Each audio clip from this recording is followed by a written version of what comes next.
If you're struggling with playlists and Spotify and understanding lots of the kind of data around getting your music heard on the streaming platforms. In this video, I chat to Mike Warner, author of the book Work Hard, Playlist Hard, Digital Streaming Providers. Let's dive in. Hey, it's Grahame Farmer from Data Transmission. If you didn't heard, I'm now a Twitch partner. Check out the video here. I'm a Twitch partner now, and I stream Mondays, Wednesdays, and Fridays. On this channel, we talk about streaming, we talk about Spotify, we talk about getting your music heard more, we talk about marketing strategies for electronic music artists. All the kind of stuff that happens once you've made that record.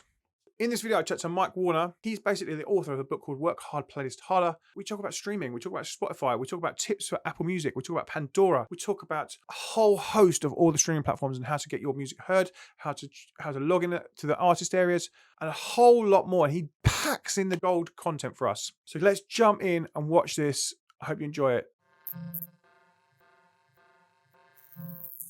Mike Warner, thanks for joining me on Twitch. How are you, my friend? I'm good. I'm well caffeinated, and I'm excited to be here. So How thank you for early is having it? me. How early is it in the morning for you? It's not that early. It's 8 a.m. So Okay, well that's not too bad. That's cool.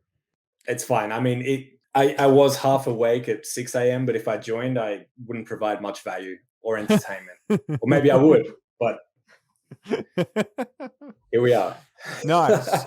How has your year been so far? Wow. It's been a year. Yeah, look, it's a mix. I mean, for me, I've just kind of with this time, I've just kept my head down and kept going, and just when it's time to get back out there, I'll get back out there. So let's step back and just people in the chat might not know who you are. So why don't you just tell everyone who you are and what you do and a bit about you, and then we can jump into a load of questions. Now, my name's go Mike long, man. Warner. I've been a music lover for many years. I DJed for a long time, got into production, was never the greatest producer, but collaborated with people that were and was able to bring those ideas to life, and went independent and made a lot of mistakes and documented everything that happened along the way in the form of the book Work Hard, Playlist Hard, which is how we first connected. And I also work as part of the team at Chartmetric, which is a music data company out of San Francisco. So we gather publicly available music data from multiple platforms, bring it into one, and help people from A&Rs through to music supervisors, major labels, people at the DSPs, and anyone in between. And we also work directly with artists now as well, which is something that we can talk about later if you'd like. 100%. But that's me in a nutshell. I've been on the Chartmetric site, and it's incredible. It's like if you like data and stats, you'll be in heaven. It's incredible. I get to geek out on there every day. Sometimes I feel guilty getting paid for it. It's just, I mean, I was a promoter before I worked for them. So I was just sending people to it and going, hey, you want to know what's going on with the charts in countries outside of your own? Check this out. Oh, I didn't realize you could do obviously, that it's as well. grown so much more than just that now. But yeah, it's a lot of fun. It's like IMDb for music. You just keep clicking, opening multiple tabs, and before you know it, your evening is over and you need to go to bed. Yeah, I use it a lot for trying to find who owns playlists. That's definitely my Spotify kind of who owns that playlist and trying to find that for sure. If you know an artist you're similar to, can you then search that artist and then see what playlist they're on? That gives you a list of new potentials. Yeah. You can compare. I mean, not that I encourage people to compare themselves to another artist, but yeah, taking a look at the playlists they're currently on, filtering so that maybe you're not looking at editorial, you're looking at third-party or independent playlists, and then filtering in and finding those curators that have at least one social media URL added, and then you've got a way that you can find them. And then, then you wrote the book. I've read the book. And we put the link to the book in the chat actually. I see on Twitter there's a second book coming. Is that happening? There is. The reason I keep looking down is because I just keep seeing this. Yeah, there he is. Saying, hey, where's the second edition, buddy? So yeah. I'll be honest. The second edition is looking like it's about twice as long as the first edition because the first edition was purely for playlist focused, how to curate playlists, how to curate your own playlists, use them, reach out to other curators, pitching, all of that. Whereas the second book is about all of the tools that all of the streaming platforms have available that artists should be using. So basically all of the free tools that are provided directly by the platforms. So like Deezer Backstage, Ngami for artists, YouTube Analytics, Apple Music for artists, Amazon for artists, Spotify for artists, etc. The reason for that is I just found that there's so many times when I'll talk to an artist and not only are they not using some of these tools, they may not even be aware of these other streaming platforms that their music is on. So it's basically saying, hey, you know, your music's on Ngami. You may not be able to listen to it because of the country that you're in, but your content is on there in the Middle East and people are listening to it. Wouldn't you like to have a presence on there? Yeah. And I don't even know what Ngami is, which is incredible. Like, tell me about this platform, or where is it, and how do we find it? Last time I checked, don't quote me on this, but it was a few years ago. They had the same amount of subscribers as Pandora. So it's but they're in the Middle East, and so you're in the UK, I'm in the US. Talk to someone you know in Dubai, and just say, hey, what do you listen to for music? And you'll be surprised. They'll probably say Ngami. And in India, GeoSaving as well. Wow. There's these streaming platforms that have been around before Spotify launched in these countries, and they have more subscribers, and they probably have a lot more music because they've been around longer, so they've been able to get access to that catalog. So no one is expecting an artist to be a subscriber to all of these products, but you don't need to be. There's a way to tap into the back end, upload a photo, a bio. Some of them have playlist pitching tools that you can pitch for editorial consideration, similar to Spotify. Takes a little work, but if you do it, when somebody discovers 10 songs and 5 of those artists actually have a profile and a home on that platform, they've probably got a better shot than the artist next to them that looks like they've never touched that platform or paid attention to it. Yeah, at the top of this stream, we were looking through some of those platforms, those free tools. Like we went through Artist.Apple, which is I found that last year when I had my release, and it's so cool the Apple one because of all the the Shazam data is incredible in there. Like Apple, I see that they're recruiting a lot of people on their artist team right now, and I have a feeling, I don't have any inside knowledge, but I have a feeling that they're really growing out their artist tools and, their offerings for artists as well. So I'm excited to see what could come from that.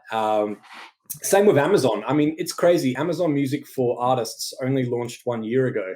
And they've already got the integration with Twitch. So if you go live on Twitch and you link it to your Amazon Music artist page, it goes live within Amazon Music at the same time. And they also feature people on the homepage of Amazon Music.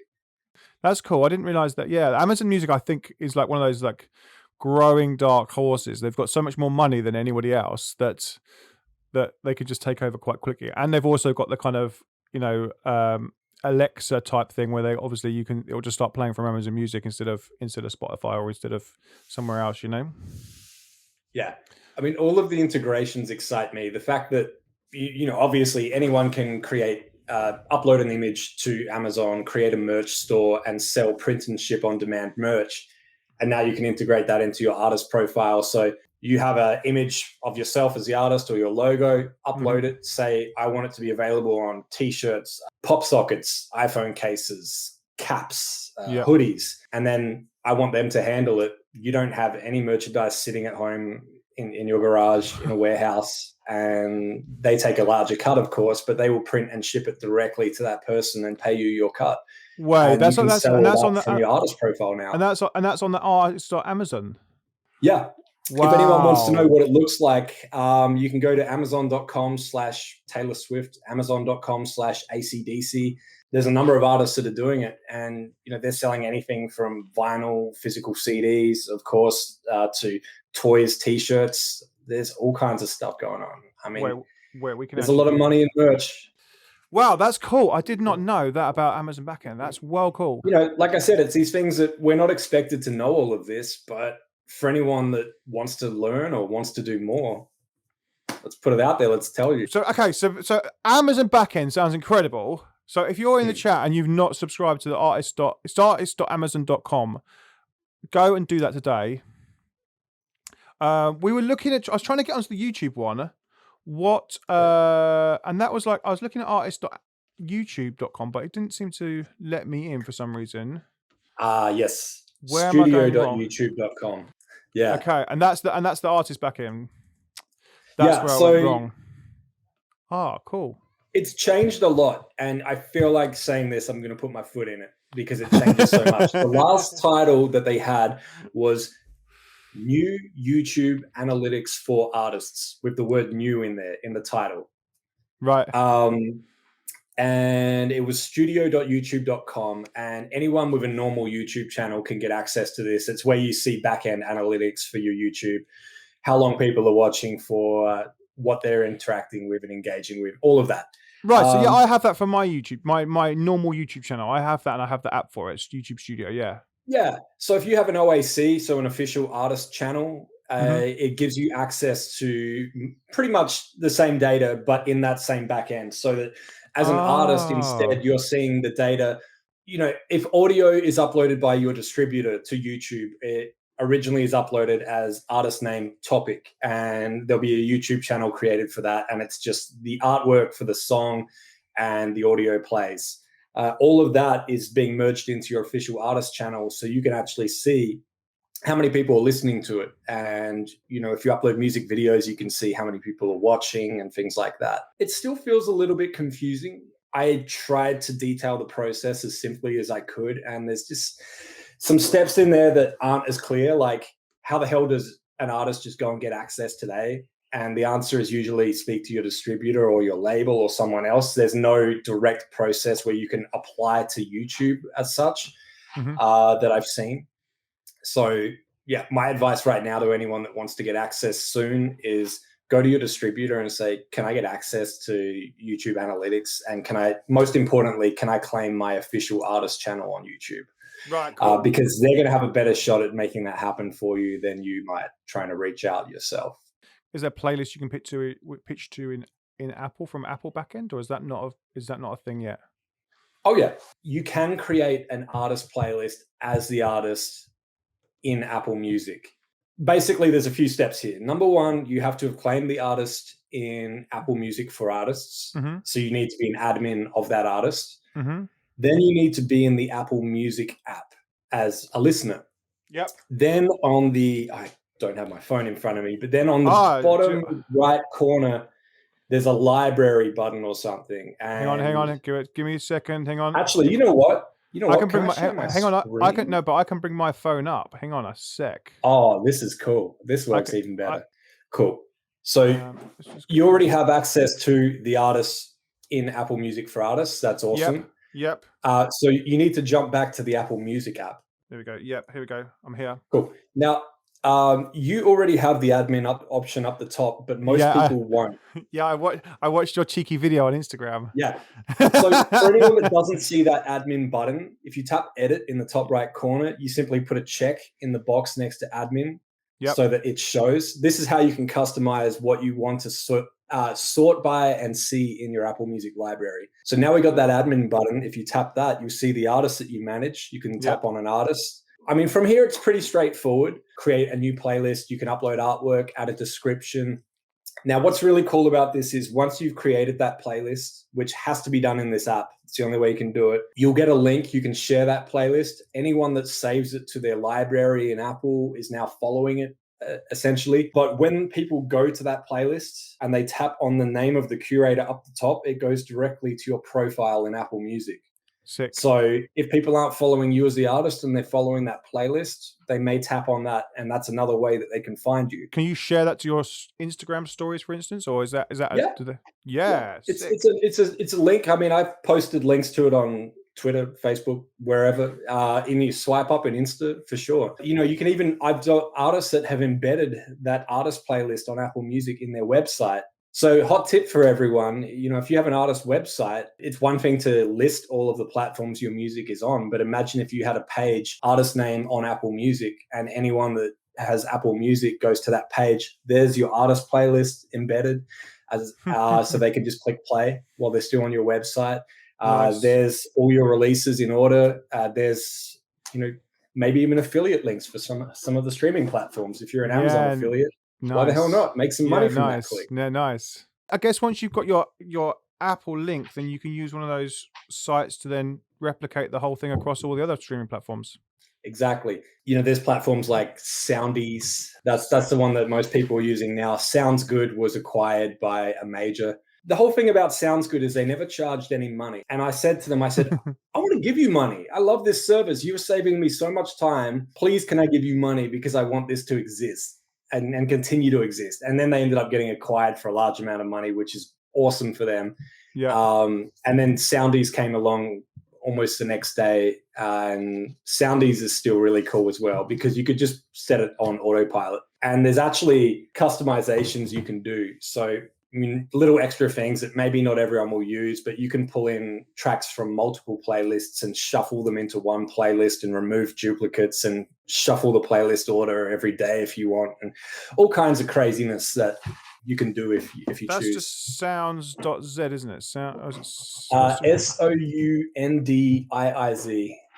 If we go to this view, look, there we go. Here we go. Here's us. Does Apple have their own playlist as well that you can pitch to? Do you know that? There's no official pitching way to reach Apple right now, no.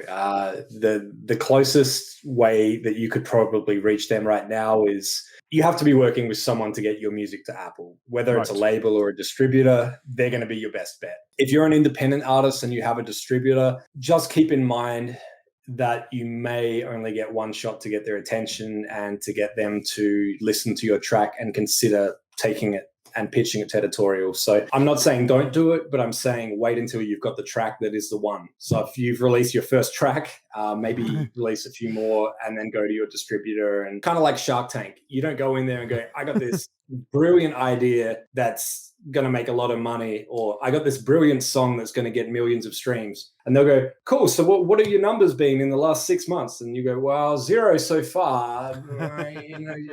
Someone shared it on Instagram and I got 2 streams. They're not ready for that. You need to come to them and show that you've done a little work and you've got it to a certain level. And then they will basically invest in it, which means that they may take your next song to editorial as part of their meetings that they have. Because music distributors get meetings with the streaming platforms the same way that the labels do.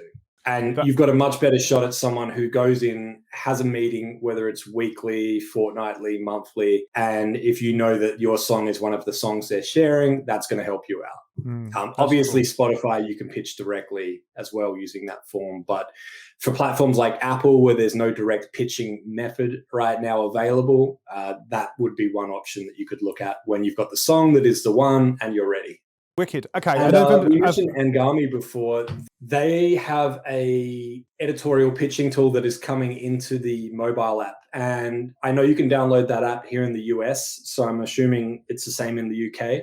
The Ngami for Artists app. Their website, I believe, is dash.angami, ANGHAMI.com. What are your tips for for Spotify submission? Because I kind of went through some a bit earlier, but I'd love to know what you do for that last little box. Just to sort of back it up a touch, if anyone is not aware, at artists.spotify.com, anyone can sign up. It's free. If you want expedited access, your distributor should have a link where you can log in. Let's say it's DistroKid, CD Baby, whoever. You should have an option where you can log in with your account, show that you've distributed music at that artist, and get almost instant access to Spotify for Artists. The same applies with Amazon Music for Artists now as well. It's a lot quicker to get access. But once you're in Spotify for Artists, you can now do this in the app on your phone, or you can do it in the desktop version. There will be an option if you have a release that is coming out in the future that's been uploaded to your distributor. You'll see an upcoming release and there'll be an option to pitch that for editorial playlist consideration. You want to do this at least 2 weeks before the song comes out. The absolute cutoff is 7 business days before the song comes out. But the longer you give, the better, because let's say you mess up, you can go back and you can edit that submission. It also gives more time for that song to get passed around from curator to curator within the editorial team. Pre-COVID, a lot of the people at the streaming platforms would sit together in an office, listen to music out loud at their desk, and they would walk around. And if they hear a song they like, they'd say, "What's that? Can you send that to me?" Obviously now with most people being remote, it's a little different. They're listening and no one else is hearing it. So they have to find it and then send it to the right person. The key here is to try and get it to the right person as quickly as possible. So in this form, there will be a lot of options that I really encourage you to fill out. What type of vocals are they? Is the song explicit or not? What instruments are used? Where in the world would this song most resonate? If you sing a song that's all about New York City, maybe you want to put New York City. Not only is this to get it to the right person editorial, but all of this information is being attached to this song. So it's saying, hey, this is a vocal house track with a female vocalist. The artist is based in LA. There's piano, there's guitar, there's synthesizers. Even if the song doesn't get added to an editorial playlist, it's still traveling through Spotify with all of this information attached to it. So when it goes into release radars, when it gets served to other listeners as part of a radio station, it's going to get to the right listeners as opposed to a song with no information attached, just sitting there, not knowing who should hear it.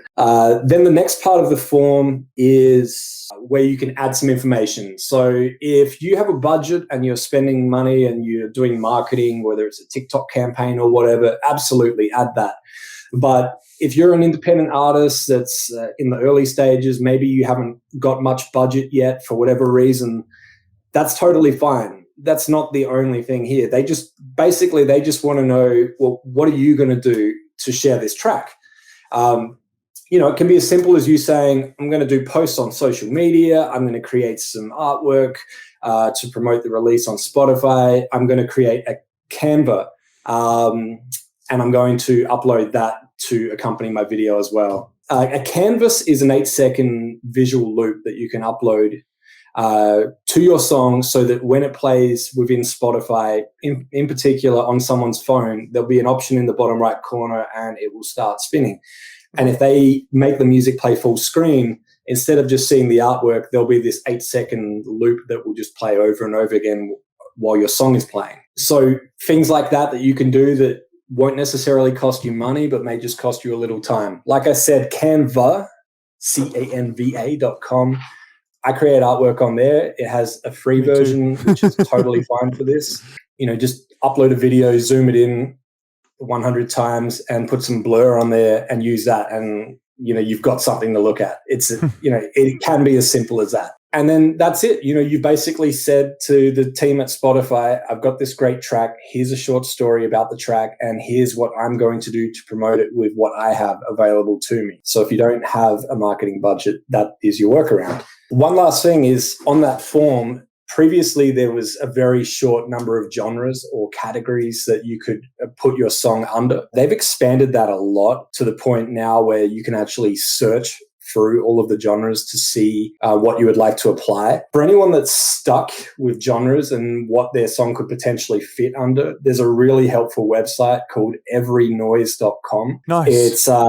It's actually created by someone who looks after data at Spotify. So it's good, clean information. And they show all of the genres that currently exist on Spotify.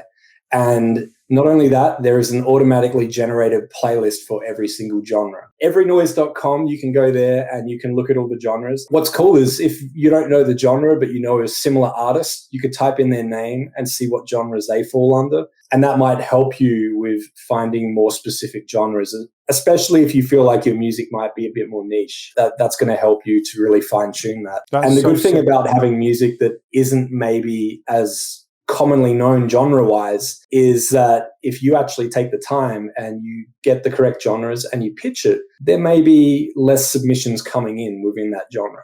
Obviously vocal house music, there's probably tens of thousands of submissions every day. But if you had a country house track, it might be a different story.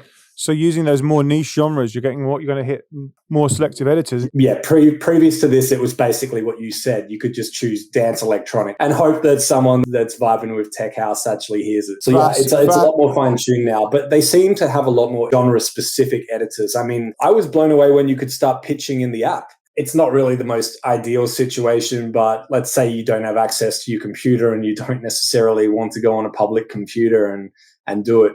You can pitch from your phone, but I guess the other side of that is you can update your pitch. So maybe you submit it and then you realize, there's a bass guitar in that track and I forgot to include that. Just go back, tap, edit, and update it. Let's say you put the song on TikTok a week before and it's had 100,000 videos created with it. Quickly go in, add that to your pitch. The next thing I want to talk about from a Spotify point of view is this new ad system that they're rolling out. Have you tried it? Have you used it? What do you think of it? And what do you know about it? I haven't tried it. A friend of mine sent me a video because they got access and they tried it. Actually, no. I have tried it, but not in the way that we know now. So a few years ago in the US, Spotify trialed giving some artists the ability to upload music directly to Spotify, bypassing their distributor. I was fortunate enough to be given access and released a few songs directly to Spotify using that option. You know, that was cool. I wish they still did it, but I can understand why it would have got too wild and too crazy.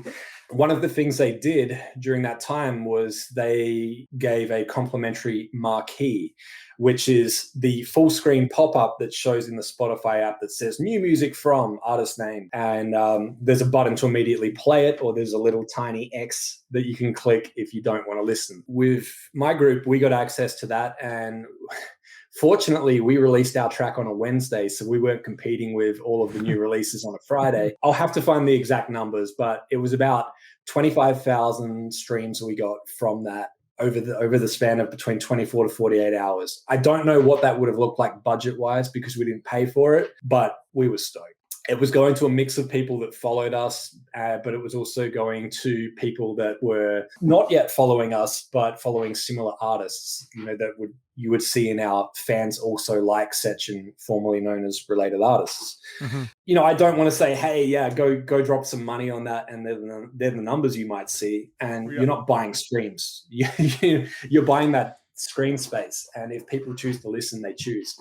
My friend, because I'm not naming them or sharing any information, I feel okay saying this, I think they put $250 US down. Their monthly listeners went up a few thousand listeners as a result. Cool. You know, they didn't see anything groundbreaking, but that's sort of the bottom of the budget as far as what you can spend on those campaigns. So I guess the good thing about it is a lot of artists that have some money to spend will do whatever it takes to get their music heard, to get their listeners up, to get their streams up. At least if you do it this way, your music isn't going to get taken down. Yes. You're not going to get removed for payola, bot streams, all of that horrible stuff. So if you're looking to get some numbers up on Spotify, it's cool that there's an option where you can pay them directly instead of paying an outside source and then potentially having your music taken down and having to start again. I wish that it wasn't. I certainly don't hope it ever gets to the point where artists feel like the only way their music is going to get heard on Spotify is if they put some money on it. I do think it's a welcome option. Yeah, I look forward to trying it out as soon as I get access myself. And I look forward to hearing from other people that have tried it out. But yeah, it doesn't look like it's going to give you any additional benefits. You know, dropping money on an ad campaign doesn't mean you're guaranteed to go into editorial or anything like that. It looks like they're being run separately as far as I can see, which is good. And, you know, for existing fans, I mean, look, I'll be honest, I don't listen to my release radar religiously like I used to. My release radar got so crazy because I was following so many artists. It is 12 hours long every Friday. It used to be capped at 30 or 50 songs. And then, of course, everyone that submits their music to Spotify at least 7 days in advance, their original song, as long as it's not a remix or a re-release, will go into release radar for all of their followers. And so I'm one of those followers. So, you know, I was getting these 200 plus, you know, release radars every Friday. And it was fun, but it was the most random mix. Yeah. You know, because it would just jump between genres. What is this question? It said, there is accountability going out in dance music. It relates to followers, streams, likes, etc. Too many faking the funk. Yeah. Agreed. Totally agree. You know, this whole fake it till you make it, it's look, usually the people that works for, they were going to make it anyway. Yeah. You know, that sounds like terrible fucking advice, but it's a slow grow. It's long term. If you're planning on being a musician for life, you know, you don't need to become successful overnight. let it happen gradually and learn along the way. And then when it gets to that next level, you'll be far more prepared for it than if you just went and purchased 1 million Instagram followers right now and use that and somehow got on a playlist. And then they go, okay, cool. Let's get you on a stage. Let's get you performing. And you go, never performed before in my life. If that happened gradually, you would work up to it. You'd perform in a small venue, you'd perform on a live stream, eventually you'd be ready. You'd have that stage presence and you'd know exactly what to do regardless of the crowd. And you have a back catalogue as well. You've got other stuff you can play apart from that one hit that you just purchased. Yeah, because the first thing that happens is you have a hit song and everyone goes, what else you got? Yeah, totally. What's next? They don't want to just sit there and go, yeah, this is great. This is great. The second they hear that, it's what's next. Okay, let's talk about Pandora. I don't know much about this app or this platform. Tell me some stuff that I've no idea. Is it US based only? What's the situation? Yeah, so some people may be familiar with Pandora. It has been available in other countries previously. At this time, it's only US based. That being said, your music is on there, even if you can't listen and stream from wherever you are in the world. Pandora has about 60 million unique monthly users. So, hell yeah. There's a number of artists on there with over 1 million monthly listeners. And a monthly listener is an individual person that has listened to at least one song from that artist. So 1 million monthly listeners could be 2 million streams per month if everyone listens twice. Sure. Definitely worth paying attention. Something about Pandora that is very unique is it started off with a very strong human curation focus, and they've still maintained that. So to give you an idea, if we backtracked maybe 10 years, Pandora, the only way to get your music on there was to mail them a physical CD with your music. They would listen to that CD, they would add notes in about your music, and they would basically review it. If they liked it, they would go onto iTunes and purchase your music, and then they would ingest it into Pandora. So what that meant was it was a very highly curated platform. So there wasn't a lot of noise. There wasn't a lot of competition. If you made awesome music in a specific genre and you got it to them and you got it added, you're going to see some very nice listeners. But not only that, the audience is going to stick around because there's humans listening to this and curating it. And so Pandora has been more so popular with their radio side. Basically, I like this artist and this artist, or I like this genre and this genre and this artist. What do you got for me? And it will just keep playing music and it will never stop. That's cool. And that's because of the amount of data that they feed in. I believe it's up to like 500 attributes that they can add to a song. So, Wow. we're going beyond mood and genre here. It's really cool. So Pandora have always had that. But what they now have is they also have a premium offering, which is on-demand streaming, which is your Spotify, your Apple Music. I know what I want to listen to. I just want to hear it. So there's two sides. You've got the radio side, and it's radio royalties. So if you're registered with Sound Exchange or whoever you use, you're getting royalties from that. And then the other side, the on-demand streaming, where people go and just play your song or listen to a playlist, you get paid for that from your distributor or your label or whoever. Is there an artist claiming section for that as well? Is there a back end? Oh yeah. I guess if you're in like for me, I can't obviously download that app or use it, but can I still monitor my streams and my? Yes. Sick. So it's AMP, which is short for Artist Marketing Platform, amp.pandora.com. And you can sign up there and you can claim your artists. And the good thing about this is if you have trouble, they actually have a chat in the bottom right corner on that site. They have a customer support team for their artist platform. Amazing. And they're awesome. Like you can email them, you can have conversations with them. I've had people get on a Zoom call with them as an artist, just saying, I want to get access to my account. And like, it's crazy. Like who the hell has that much customer support? From a DSP, that's ridiculous. Especially when artists aren't even paid subscribers. And once you get access, there's another step you need to do, which is submit.pandora.com. Like what I mentioned earlier about how you would mail in a CD to them, you don't have to do that anymore. It's distributed digitally the same way it's distributed to other stores. That's only doing the on-demand side, which is bypassing radio. So what you want to do is by submitting on this form as well at submit.pandora.com, you're saying, hey, I want one of those humans on your team to listen to this song, tag it, and then put it out into the radio, into the mix, so that I can get heard by more ears. The form is very short. It's even shorter than the Spotify submission form. Within about a week, sometimes less, it will say, hey, your song is now streaming on here as well. And that's it. And then on top of that, Pandora allow you to feature, or some people say promote, up to 6 songs per year for a maximum of 2 months per song. This is slightly different because these are songs that have been out and were released within the last 12 months. So you can promote, if you dropped a track 6 months ago, you've still got time to go onto Pandora and feature it for 2 months. And what happens is, once again, the song gets pushed in front of a larger audience. They put it into radio stations. So if someone's listening to similar music, similar artists, your song will be there as a featured track. If enough people tap the thumbs up button on their screen when they hear that track, that goes back to Pandora, and that can lead to you going into higher rotation in programming. There is no review process with that. Your music's already in Pandora. You're choosing what you want to feature, and it gets approved. The only catch is the song has to have 10 streams within the last 7 days. And between us, it doesn't matter who those 10 streams come from if it's one person. So nice. There should be a way that anyone can do it. And it's definitely worth it. I mean, I've seen artists do it. They got an extra 400 streams. I've seen artists do it. They got an extra 200,000 streams. You know, it's just a few clicks. So it's definitely worth doing. Yeah. That's really cool. That's really, really cool. I did have a release less than 12 months ago. I'm going to go back and have a go at it. That's really cool. Yeah. Let's talk about your course. You've made a course. Tell me about it. Sure. Tell me about what's going on. Yeah.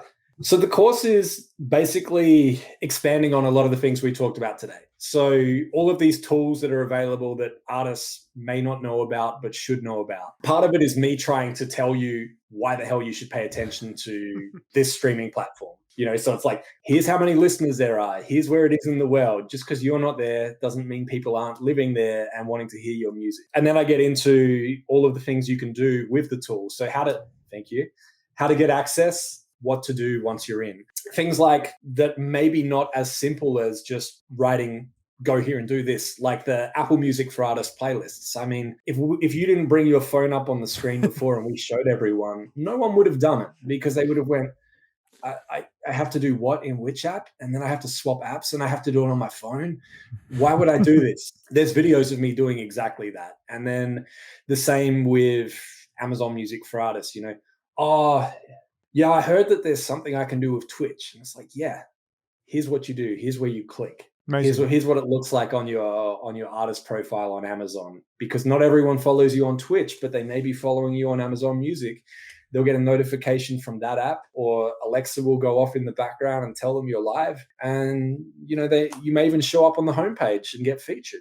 Yeah, so that's cool, that course. And they just sign up. We just sign up via your website. Yeah, workhardplaylisthard.com. There is a free course called Introduction to Playlists. It's literally that. It takes you a few minutes and it's just, hey, what's a playlist? What types of playlists are there? That's actually been really popular and I'm glad I put it out. And then outside of that, there is what we've been talking about, which is the Artist Profiles and Tools course, where I basically just go into detail about all of these tools you have, all of the streaming platforms you may or may not know about and why you should. And what you can do, most importantly. Like, I want it to be actionable. I don't want it to be, you know, go sign up at artist.apple.com and have at it. Do you want to talk about Chartmetric? Yeah, sure. Chartmetric.com.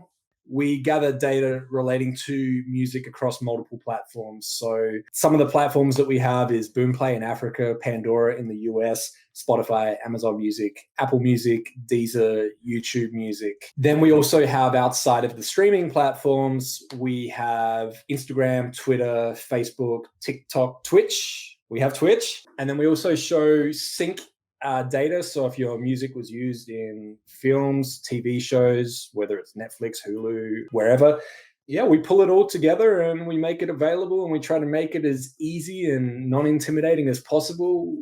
But we also want to make sure that you've got everything that you need. It's been a lot of fun seeing how much it's grown, because For people that may have used it years ago, it was purely charts and playlists were added in the early stages, but it's grown so much more since then because there's so many more platforms that now relate to music and can help break music as well, without sounding corny. I mean, there's a lot of songs that will actually first be heard on TikTok, and if they go well, that will translate to streaming in the future. Mm-hmm. It's kind of like how a song can go well on the DSPs, and then 2 months later, it can now be programmed on radio as a result. Seeing all of that in one place, if you're an artist, you can go and monitor yourself and see all of that data on one page. I should mention there's radio airplay as well. Nice. And we also show you things that when it comes to social media, such as notable followers. So if you're looking at your Instagram followers, your TikTok followers, your YouTube subscribers, who are the people that follow you that have the largest following themselves? What's really cool about that as an artist is you may be being followed by someone you weren't aware. You can now slide into their DMs because they follow you. That can lead to a collaboration. That can lead to a sponsorship opportunity if it's a brand. Without naming names, we've seen some pretty cool things happen as a result of that, where people have, if it's a brand, they were able to reach out to them. They were able to get a sponsorship or maybe push their music for consideration for their playlists. And if it's another artist, it could lead to a collaboration between the two artists to reach each other's audiences. If it's an influencer, it could lead to them posting a video using that artist's music because they clearly love that artist. That's cool. That's really cool. I guess if you know those bigger artists are following you as well, then it might improve your trust score as well because you can engage with them a bit as well. Also, DMing them is going to help you with you appear in their content as well. If someone follows you and you DM them, they're going to be okay about it. Yeah. Yeah, exactly. Yeah, it's not a cold DM anymore. And it's probably going to not go to the other inbox like we saw happen with T-Pain the other week. I love Chartmetric. There's a free version, isn't there, which is pretty basic, but it still gives you some detailed information. So the free version is the last 28 days of data. It's going to show you less, of course. It's not going to go into the expanded views. It's going to give you enough of an idea to see if this is something you could use. Are you still streaming? Yeah, I'm still doing it. I'm not doing a schedule as such. I'm not contracted in a way like you, where you show up consistently at the same times on the same days. The way it works for me is if there's a new feature I want to share, or if there's news, or if there's someone I have an opportunity to speak with, then I just schedule it and go for it. There's no set times or days right now. I think the other thing is that a lot of people that would like to tune in are spread so far around the world that, I almost have to do these conversations twice, once in the morning, once in the evening, if people want to catch it live. I've noticed that you kind of have that as well. You've got it pretty well spread out so that if somebody can't catch you at this time right now, they can catch you at a different time later in the week, which is cool. Yeah, we stream Mondays, Wednesdays, and Fridays 1 till 5, pretty much, and that's we were kind of, like, when I was doing research into when to stream, it was just like fit it into your day and then kind of make the people come to you. And but then once we started working at the time, we were like, actually, it seems to work okay. We're kind of getting the people in the morning, your end, and we're kind of getting people at the end of the day,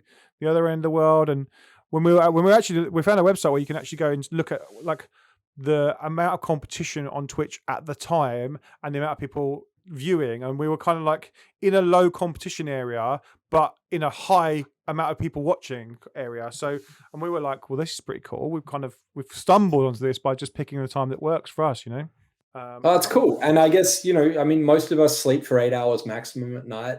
Some sleep for less. So 4 hours out of the day, there's a good shot that you might be able to catch someone that's, at some point during that stream. Wow. Thanks for joining me. Thanks for joining everyone. Yeah, it's been good fun. It's been good fun to see you. Thanks for joining us on Twitch. Yeah, it's my pleasure. I'm really glad we got to catch up, and I'd totally love to do this again sometime if you have me back. Oh, 100%. 100%. Come back whenever you like. It's good fun. I'm glad we kind of got I'm loving the technology where we can just like send you a link and you jump in. It's cool. This is way easier than the back and forth of setting things up. So Zoom. I appreciate it. And I'm glad I got to jump on and try this out. It's really cool. Wicked. Cool. Yeah, we'll let's just go to Be Right Back, and I'll be back in a minute, and I'll just say bye-bye to Mike. Thanks everyone again for joining us. Told you, absolute gold. So much in there for you. So much gold. We had to give him the rave horn so many times. I hope you enjoyed it.